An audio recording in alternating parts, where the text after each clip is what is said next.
주에도 이렇게 만나게 돼서 너무너무 반갑습니다. 제 목소리 잘 들리시죠?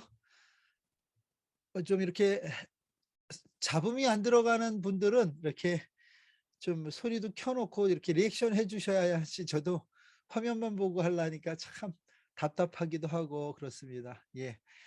스쿨 온 더 웨이 오늘 여러분들과 함께 어 인제 함께 또 오늘 공부하려고 합니다. 그래서 워킹 인 더 히스토리 리포머, 우리가 종교 개혁자들이 어떤 발자취를 남겼는지 그 역사의 현장들을 도시를 따라 오늘 공부하는데요. 여러분 멋있지 않아요? 화면이요? 저 뒷모습이 멋있어서 제 아내가 저랑 결혼했다고 그러더라고요. 앞모습은 얘기를 안 해요. 뒷모습 분명하다고 얘기하는데 저 뒷모습 제 모습이고요. 오늘 하이델베르크와 스트라스부르, 그다음에 슈베시피시할 제네바를 여러분과 함께 여행하도록 하겠습니다. 지금 여기는요. 하이델베르크의 성이 있습니다. 그 좀 여기서 연식이 오래되신 분들은 알겠지만은 그 황태자의 첫사랑 하면 또 이렇게 기억나는 영화가 있지 않습니까? 이번 주 숙제는 황태자의 첫사랑을 좀 보는 겁니다, 여러분. 거기에 무대가 됐던 그 성인데요. 그 성에서 내려다보는 광경이에요. 여러분 오늘 아니 갑자기 프랑스 공부하다 말고 왜 갑자기 하이델베르크로 왔습니까? 하이델베르크도 프랑스입니까? 여러분 얘기하겠지만은 지금은 국가의 경계를 따라 지금은 독일, 특별히 이 하이델베르크는 제가 사는 집에서 30분 정도 아주 가까운, 어디서 사냐 저에게 물어보면 제가 사는 진사임이라는 동네를 사람들이 몰라서 이 하이델베르크 산다 이렇게 얘기하는 우리 지역의 큰 동네입니다. 그래서 어 근데 이 유럽이라는 곳은 예전에는 이렇게 국가 중심으로가 아니라 공공 군주 중심으로 이 구역이 이렇게 나누어져 있었기 때문에 오늘 이야기를 하기 위해서는 여행을 하이델베르크부터 해야 되지 않을까 하는 생각을 갖고 제가 하이델베르크부터 시작합니다. 그러면 혹시 에 제가 가운데서 사진 찍는 걸 누군가가 뒤에서 찍은 거를 저에게 넘겨줘서 제가 이 사진이 있는데 보면 크게 저가 선 왼쪽으로 보이는 그게 어 그 캐톨릭 교회고요. 제 모습에 가려 갖고 성령교회가 좀 가려 있고요. 오른쪽에는 강이 흐르고 있습니다. 레카 강이라는 강이 흐르고 있습니다. 저 언덕, 오른쪽 언덕에 보이는 희끔희끔한 곳은요. 어 철학자의 길 뭐 이렇게 불리는 곳이기도 합니다. 자, 하이델베르크로 갑니다. 예. 이것은 제가 반대편 철학자의 길에서 하이델베르크를 찍은 사진입니다. 막 이런 걸 많이 보여줘야 오고 싶은 마음이 막 급 발진한다는 얘기가 있어 갖고 제가 보여준데 너무 멋있죠. 이게 작년 한 5월 죄송합니다. 작년 7 월경에 제가 그 철학자의 길 그저 하이킹하면서 찍은 건데요. 여러분 여기서 보면은 정가운데 있는 건물이 성령교회라고 하는 교회고요. 저 뒤에 보이는 산 밑에 있는 것이 성이고요. 하이델베르크 성이고요. 오른쪽으로 보면 또 교회 하나가 보이는데 그게 바로 예수회 교회라는 교회입니다. 그리고 여러분 이거 다리 하나가 네카강에 걸려 있는데 이 다리가 이제 그냥 독일어로 얘기하면 한국말로 번역한다면 그냥 오래된 다리 이렇게 불려지는 다리이기도 합니다. 자, 여러분 재밌다 말고 갑자기 또 웬 타임라인이야 이런 생각을 하실 텐데 어쩔 수가 없습니다. 역사적 배경이 이 도시를 우리로 하여금 더 재밌게 만들어 주기 때문에 그렇습니다. 여러분 제가 그동안 프라하를 얘기하면서도 그랬고 여러분 유럽의 당시 중세 그래도 도시다. 우리가 좀 뭔가 있다 하기 위해선 대학이 있어야 된다고 얘기했습니다. 하이델베르크도 마찬가지로 1386년에 루드히트 1세에 의해서 하이델베르크 대학이 세워집니다. 그리고 나서요. 여러분 이 대학을 중심으로 아우구스티누스 수도회 또가 이 지역에 자리하게 됩니다. 그러니까 제가 오늘 프랑스 여행을 독일에서 시작하는 이유는 바로 이 사람 루터 때문에 그렇습니다. 우리가 지난 시간에 배웠듯이 1517년 어 비텐베르크에서 95개 방방문을 성교회에 붙인 그 일로 인해서 유럽이 난리가 났습니다. 아니 그때는 절대적인 그 어떤 뭐라고 교황의 그 교황권에 도전하는 저 시골의 한 마을인 비텐베르크의 수사 또 교수였던 마틴 루터의 그것에 95개 방망론 떼제라고 하는 그것이 이 유럽 사회에 끼친 그 어떤 파장은 굉장히 컸습니다. 그가 속했던 이 아우구스티누스 수도회에 이제 이야기가 됩니다. 바로 그 해가 있었던 한 6개월 정도 지나서죠. 4월 26일 이제 얼마 안 있으면 그 날짜가 되는데 그 날짜에 얘기하기 시작합니다. 그 수도회에. 야, 너희 수도사 중에 하나가 지금 그런 파장을 일으켰는데 도대체 무슨 얘기냐? 데려다 혼 좀 내라. 혹은 아니 그가 무슨 얘기를 하는지 좀 들어봐라. 이런 소명할 기회를 줍니다. 어떤 면에서는 이것이 우리 기독교에게 큰 기회였다고 생각하고요. 또 저는 이것이 또 하나님의 역사였다고 생각합니다. 그래서 비텐베르크에서 이 하이델베르크까지 지금 차로도 6시간, 5시간, 6시간 걸리는 거리인데 그때 마틴 루터는 이 하이델베르크로 오게 됩니다. 그 당시 이 하이델베르크에 수많은 그 아우구스티누스 수도회에 속해 있는 그 성직자들 또 하이델베르크 대학에 속해 있는 학생과 아, 교수들 앞에서 그 자기의 주장을 하게 됩니다. 그 주장은 그 아래 제가 몇 가지 이렇게 적어 놨는데 삶을 거룩하게 만들어야 하는 하나님의 율법이 인간을 외로움으로 인도하는 것이 아니라 오히려 인간으로 하여금 죄송합니다. 이거 외로움은 아닙니다. 제가 요새 외로움을 타서 의로움입니다.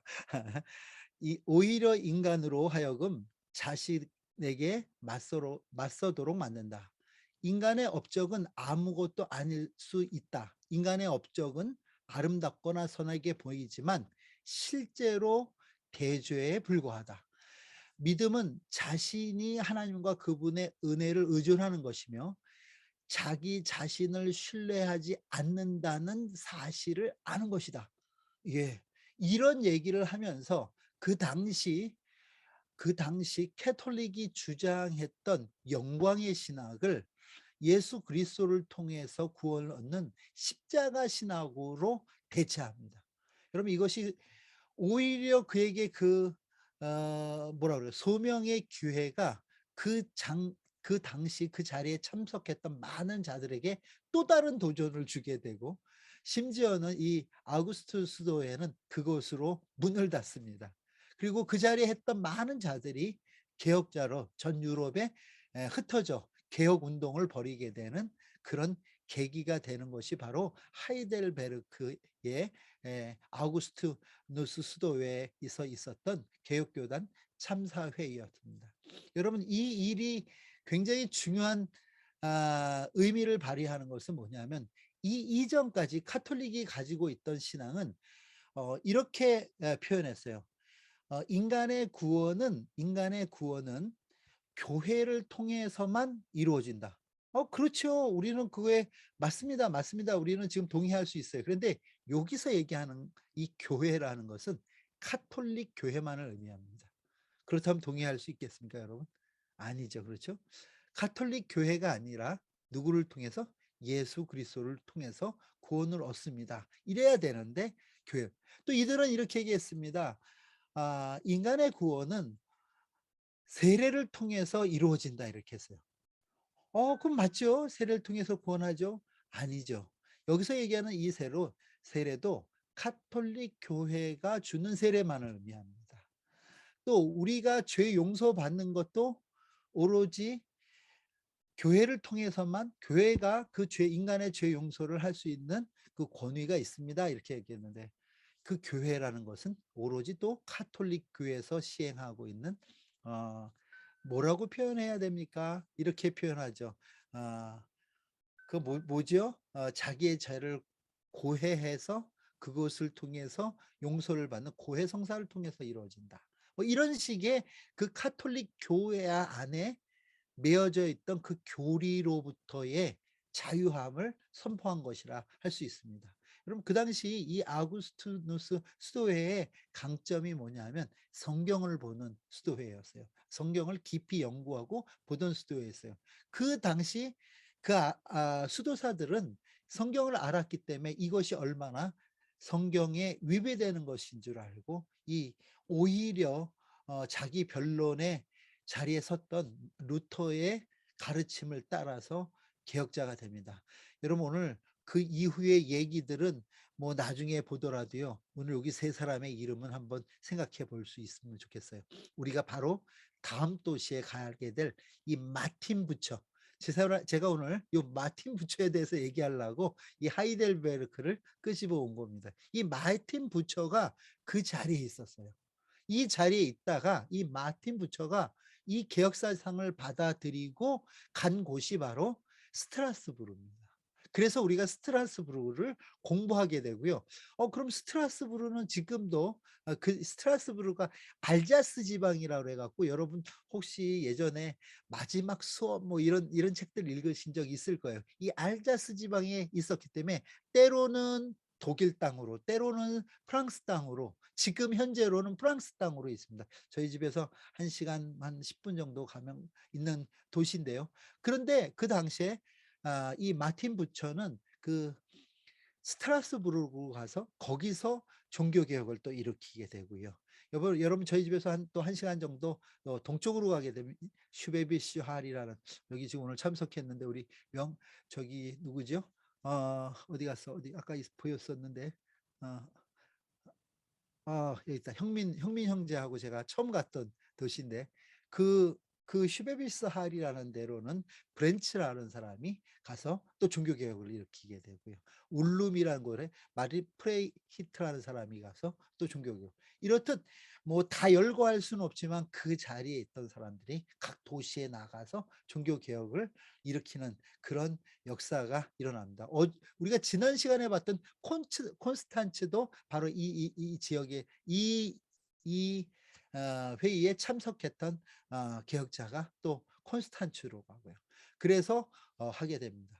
하이델베르크는 그 당시까지 캐톨릭 지역이었기 때문에 이 루터의 이 일이 있었으나 여러분 1520년부터 30년까지 루드비 5세에 의해서 개혁에 대한 반대가 있었습니다. 그러나 여러분 1544년에 프리디 2세에 의해서 이 지역이 종교개혁이 허용되게 되고요. 이 사람을 가리켜 뭐라고 부르냐면 종교개혁의 보호자라고 얘기하고 뿐만 아니라 이분은 독일어 미사를 허용하는 그런 일이 있게 됩니다.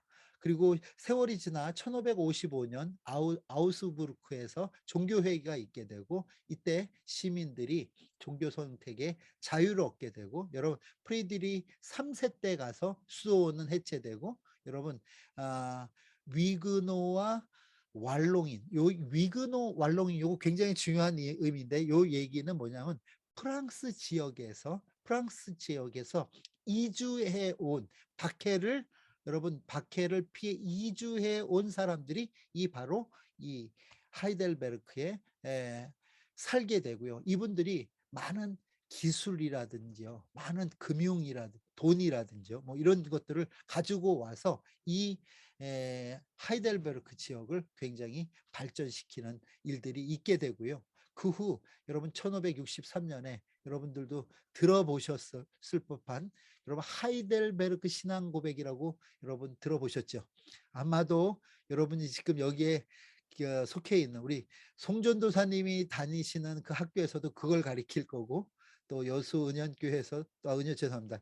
여수 더 큰 은혜교회도 그 하이델베르크 신앙 고백에 입각한 신앙교육 캐티키즘을 가리키고 있을 겁니다. 왜냐하면 이것이 그 이후에 네덜란드, 그 다음에 벨직, 그 다음에 우리가 잘 알고 웨스터민스터 신앙 고백이라는 그 신앙 고백을 만들어내는 그런 개신교 입장에서는 우리 개혁교회 입장에서는 첫 번째 신앙 고백서가 되기 때문에 그렇습니다.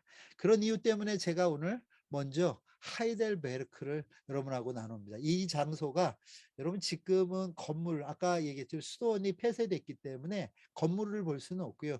그 장소에 마틴 루터가 섰던 장소에 이렇게 표시를 해놨어요. 여기서 마틴 루터가 그 종교개혁 특별히 그 자기의 40개 논제거든요. 사실은 이 40개 논제를 발표했다는 그 장소를 이렇게 우리가 찾아볼 수 있습니다. 자, 그 길도 제가 사방에서 찍었는데요. 그 길 이름도 아구스티누스 그라세, 무슨냐면 아구스티누스 길, 골목 뭐 이런 뜻의 길로 지금 표기되어 있습니다. 여러분 우리가 한번 또 봐야 될 것이 뭐가 있냐면 바로 성령교회입니다. 여러분 아까 우리가 타임라인에서 봤던 프리드리 3세 선제후 이렇게 하면 이게 뭘까 그러는데요. 당시 유럽에는 많은 제후들이 있었는데 이 선제후는 이 신성 로마 제국의 황제를 선출할 수 있는 그 권한이 있는 사람을 선제후라고 부릅니다. 이 프리드리 3세에 의해서 지었고요. 여러분 빨간색 화강암으로 되어서 아주 멋있습니다. 이제 제가 뒤쪽에서 찍은 사진인데 여러분 이 성령교회가 바로 하이델베르크 종교개혁의 어떤 심장의 역할을 합니다. 또한 하이델베르크 신앙 고백서가 이곳에서 작성되는가 하면요. 예, 여러분 이 교회는 지금 독일에 있기 때문에 루터의 영향을 받았을 것 같지만 그렇지 않고 칼빈의 영향을 받아서 이 하이델베르크 신앙 고백은 칼빈주의 신앙교회 고백으로서 최초의 신앙 고백이 되었다고 할 수 있습니다. 물론 아까도 말씀드렸지 도르트문트 회의라든지 웨스트민스터 신앙 고백의 이 하이델베르크 신앙 고백서가 그 기초가 되었다는 걸 여러분 기억하시면 좋겠습니다. 뿐만 아니라 여러분 유럽의 거의 대부분의 도시에 가면 그 도시 가장 중심에 있는 교회는 대부분 캐톨릭 교회입니다. 근데 놀랍게도 이 하이델베르크는 다른 여느 도시와 다른 점이 있다면 이 가장 중심에 있는 이 교회가 이 성령교회가 개신교 교회라는 것도 특이한 상황이기도 합니다. 한번 안으로 좀 들어가 볼까요? 예. 그래서 예, 이거는 다리 건너편에서 찍은 하이델베르크 성령교회의 모습이고요. 자, 이것이 안의 모습입니다. 여러분 2층으로 이렇게 돼 있는 것을 여러분 언뜻 보시게 되고요. 여러분 이 2층은요 예전에는 그 하이델베르크 대학의 도서관으로 쓰였었고요. 이 하이델베르크 이 학교의 도서관이 소장했던 책이 굉장히 많고 귀중한 책들이 많아서 이 책을 보기 위해서 오는 자들도 많았다고 합니다.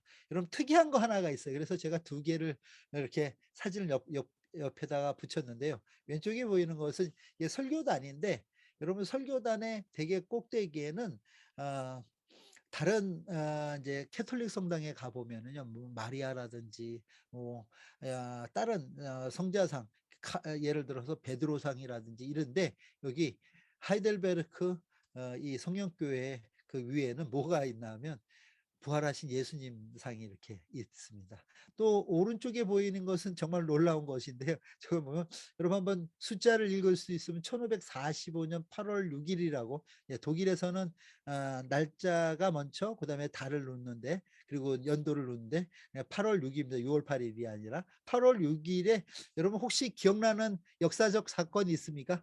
1945년 하면 생각 떠오르는 거 뭐이죠? 예. 여러분 저 1545년은 우리나라가 해방했던 해고요. 그리고 8월 15일이잖아요. 그럼 8월 6일은 무슨 날이었을 것 같습니까?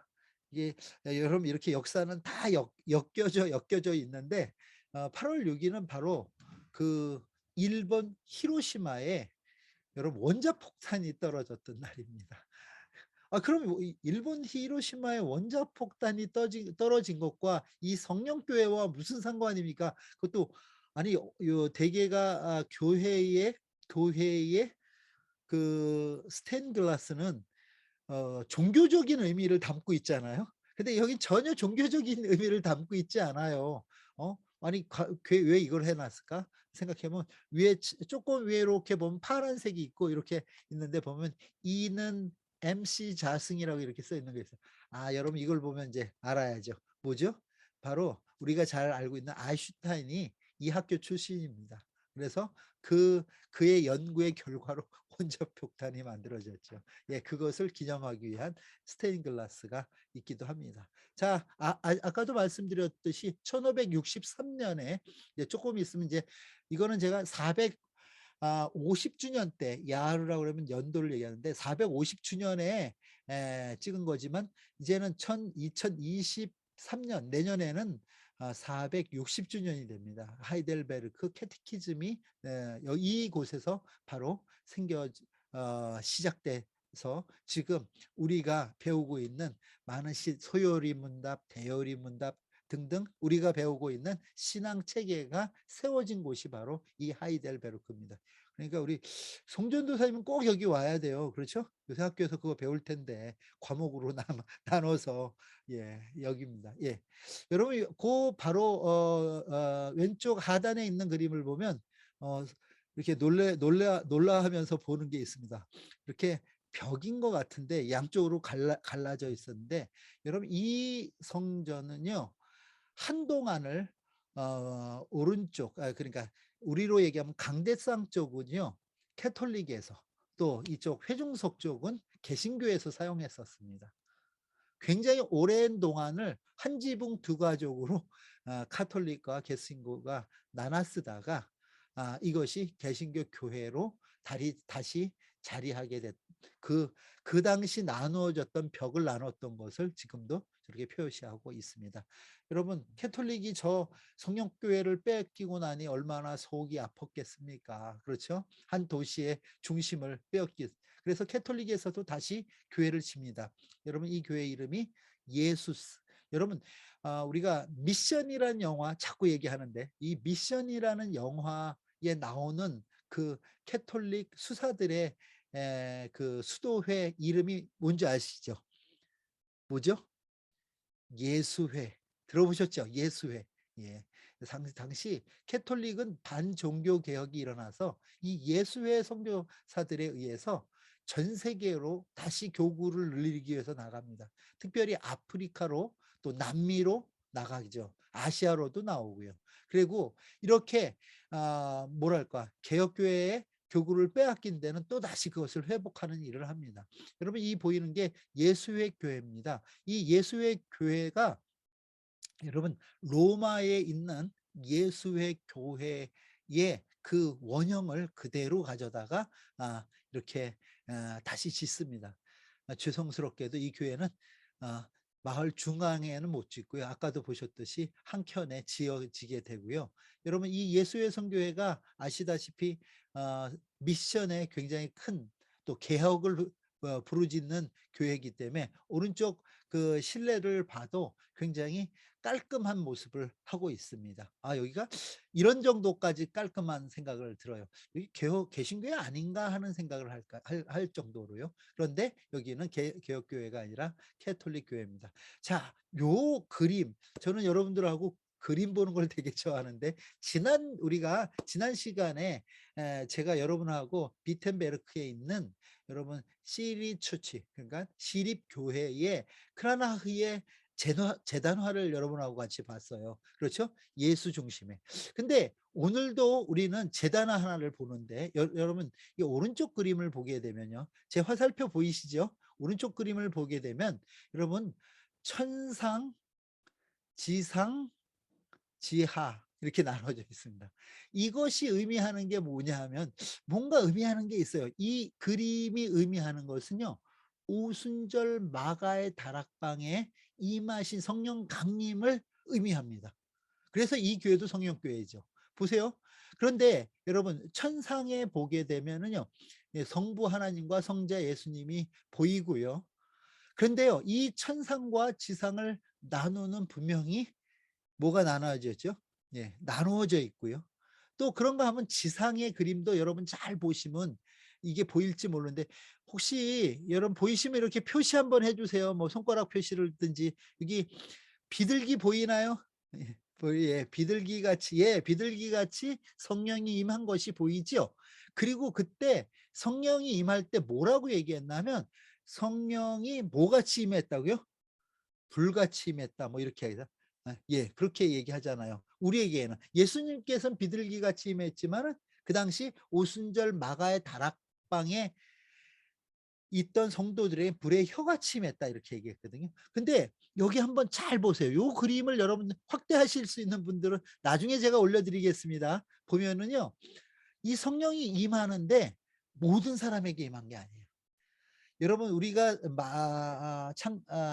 사도행전 2장에 보면은 성령이 임할 때 각 사람에게 임하니라 이렇게 표현하고 있거든요. 근데 여기에는 여러분 사도들에게만 임합니다. 이 불꽃이. 예. 놀라운 사실이죠. 예. 사도들. 이것이 의미하는 것이 그들이 얘기하는 이 하이라키, 어떤 계급주의의 그 신앙관을 단적으로 보여주는 겁니다. 그래서 여기에 있는 이 사도들에게는 성령의 불이 임하여 있지만 마리아와 그러나 그 나머지 사람 그 외에 흔히 이들이 얘기하는 평신도에는 게는 없습니다. 여러분 이것이 차이인 거예요. 여러분 직접 와서 보시기 바랍니다. 직접 와서요. 예, 이것이 이야기하는 카톨릭의 신앙입니다. 믿는 것을. 우리가 지난번 아 비텐베르크에서 봤던 거하고는 확연히 차이가 나는 것을 여러분도 보실 수 있다는 거죠. 그러니까 여러분 그런 얘기 안 했으면 좋겠어요. 무슨 천주교가 큰 집이라든 둥 우리가 기독교는 천주교에서 나왔다는 둥 이런 얘기 안 했으면 좋겠어요. 우리는 성경대로 믿는 종교지 천주교를 큰 집으로 든 종교가 아니라는 걸 여러분 기억해야 돼요. 믿는 게 달라요. 우리와는. 여러분 그것을 말씀드리고요. 여러분 이 교회의 중심에서는 여러분 어디서도 십자가를 찾아볼 수가 없습니다. 그렇죠? 네. 하고요. 그 십자가는 이 앞쪽으로 있고요. 뒤쪽으로 있긴 있고요.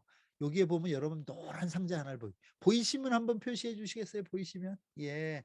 보이죠? 예. 이 노란 상자를 뭐라고 부르냐면 성체함 이렇게 부릅니다. 성체함. 다른 표현으로 한다면 여기에 바로 예수님의 살과 피로 이야기되는 떡과 잔이 있습니다. 여러분 이게 왜 중요한가 하면요. 이들은 성체, 즉 예수님의 몸과 피를 중심으로 하는 신앙 예배를 하는 자들이라 이런 얘기입니다. 이것을 마틴 루터는요 뭐라고까지 얘기했냐면 우상 숭배다 이렇게 했어요. 여러분 화채설이라고 들어보셨잖아요.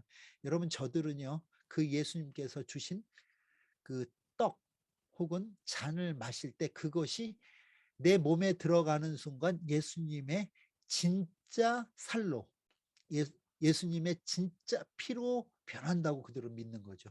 그것을 화채설이라고 이야기합니다. 우리가 이제 다음 시간에 우리가 이제 찌빙글리 배울 때 다시 얘기하겠지만은 예수님은 그것이 내 살이 될 거야 아니면 내 피가 될 거야 이러지 않으시고 이 떡과 피를 통해서 나를 기념하라 하셨는데 그들은 그게 성체로 변한다고 믿어요. 여러분 이것이 의미하는 것은 그 성체를 줄 수 있는 자 사제밖에 없습니다. 그렇죠? 또 그 성체 중 잔을 받을 수 있는 자는 사제만 받습니다. 이 계급적인 종교 형태를 유지 혹은 지속하기 위한 하나의 그들의 교리일 뿐이지 성경 어디서도 그런 내용을 찾을 수 없다는 것이 굉장히 중요한 것이라고 할 수 있습니다. 자, 더 자세한 내용은 하이델베르크 오시면 제가 더 재밌게 얘기해 드리겠습니다. 이것이 안의 모습이고요. 제가 요거 오순절 마가의 다락방 아까 중간에 있는 그림을 클로즈업 했습니다. 여러분 보시다시피 이게 불의 혀로 표현되고 있죠. 이게 12 제자에게만 있습니다. 그 외 사람들에게는 성령이 내려지지 않은 걸로 이 그림은 표현하고 있다는 거죠. 여러분 그림 한 장을 가지고도요. 우리는 많은 것들을 이렇게 볼 수 있고 그들이 무엇을 믿는지 알 수 있다는 것을 우리는 깨달을 수 있습니다. 여러분 이 하이델베르크에 누가 왔다고요? 아까 얘기했죠. 위그노들과 왈롱인들이 왔다고 그랬죠. 이들은요 철저하게 신앙의 자유를 위해서 난민으로 다른 나라로 간 사람들입니다. 여러분 이렇게 유럽 여행을 하다 보면요 스위스나 독일, 네덜란드보다 프랑스가 조금 좀 지저분해요. 죄송한 표현인데 지저분하고 뭐 패션이나 여러 가지 면에서 문화적으로 많이 발달을 했다고 하지만은 좀 낙후된 기분이 들어요. 그중에 하나의 이유를 찾는 것 중에 하나가 그 당시 종교 개혁 당시 어떤 면에서 신앙을 가지고 개혁을 하겠다는 그 사람들은요. 이 기독교인들은 굉장히 정직하고 성실하고 또 했던 사람들입니다. 근데 이 사람들이 종교 박해에 의해서 사실 스위스, 독일, 네덜란드 이렇게 많이 흩어지게 됩니다. 그것이 사실 그 당시에는 여러 가지로 발전돼 있지 않던 그 나라들이 더 발전하는 기회를 가졌다. 예, 역사학자들은 그런 얘기를 합니다. 이 도시도 사실은 엄밀하게 보면은 뭐 그렇게 경제적으로 부강해질 수 있는 뭐 딱히 뭐가 없어요. 이제 여러분들 와 보시게 되면 그냥 밭이고 다 그래요. 그런데 이 지역에 이 왈롱인들 또 우리 위그노들이 기독교 신앙을 가진 자들이 와서 살게 됨으로부터 이 지역에 여러 가지 산업이라든지 여러 가지 경제적인 것들이 이렇게 부흥했던 것들을 봅니다. 여러분 여기 보면 이 왈롱인들이 살았던 지금은 기사의 집이라고 불리는 오른쪽에 그 빨간 건물이 보입니다. 여러분 여기에 제가 맨 위에 있는 글씨를 크로즈업 했는데 뭐라고 돼 있냐면 우리 송전도사님 한번 읽어 주실래요? 라틴어인데 뭐라고 써 솔리 데오 있습니까? 글로리입니다. 예, 예. 뭐라 그러면 오직 하나님께 영광. 솔리 데오 글로리. 예. 오직 하나님께만 영광. 여러분 건물을 짓고 이렇게 쓸 수 있는 사람은 여러분 기독교인. 그들은 건물을 짓고도 그곳에서 오직 하나님께만 영광. 사람이 아닌 하나님께 영광을 돌리겠다는 생각으로 그곳에서 정착하여 살았습니다. 그래서 여러분 지금은 이것이 어, 호텔로 사용됩니다. 그래서 듣는 얘기는 우리나라의 그 노무현 대통령이 이 하이델베르크를 방문하셨을 때 뭐 이 호텔에서 주무셨다 뭐 하는 그런 얘기가 있더라고요. 그래서 근데 저는 대통령이 아닌지라 아직 한 번도 못 잡았습니다. 집에서 가까워서 굳이 잘 이유도 없습니다. 예. 자, 여기는 아까 얘기했던 그 올드 브릿지에서 다시 하이델베르크를 보면 이런 광경입니다. 아유, 제가 우리 동네라고 제가 너무 오래 이거만 끈 것 같습니다. 대강 보시면. 예. 여기가 바로 여러분 하이델베르크 성이고요. 지금 폐허가 돼 있는데 박물관으로 쓰이고요. 이 성은요, 사실 이 안에 엄청 큰 오크통이 하나 있습니다. 그게 아주 유명하죠. 오크통이 그 포도주를 이렇게 보관해서 포도주를 담그는 그것이 유명합니다. 그러면 저희들이 이렇게 위에 섰습니다. 이렇게 여기 섰는데 사람이 요만을 할 정도로 이렇게 큰 통이 여기 이렇게 자리하고 있습니다. 예. 여기는 지금은 의학박물관, 약학박물관으로 있습니다. 혹시 의료계 쪽에 계신 분들은 또 여기 굉장히 좋아라 하더라고요. 그때 제가 갔던 분들이 의사 두 분하고 같이 이렇게 갔었는데 예, 좋아라 이런 식으로 되어 있습니다. 이분이 예, 여러분 정형외과 의사 선생님이셨는데 아주 좋아했습니다. 예, 이 성이 유명해진 것은 아까 제가 말씀드렸던 황태자의 첫사랑. 예, 예, 이 영화가 이 성을 유명하게 만들었습니다.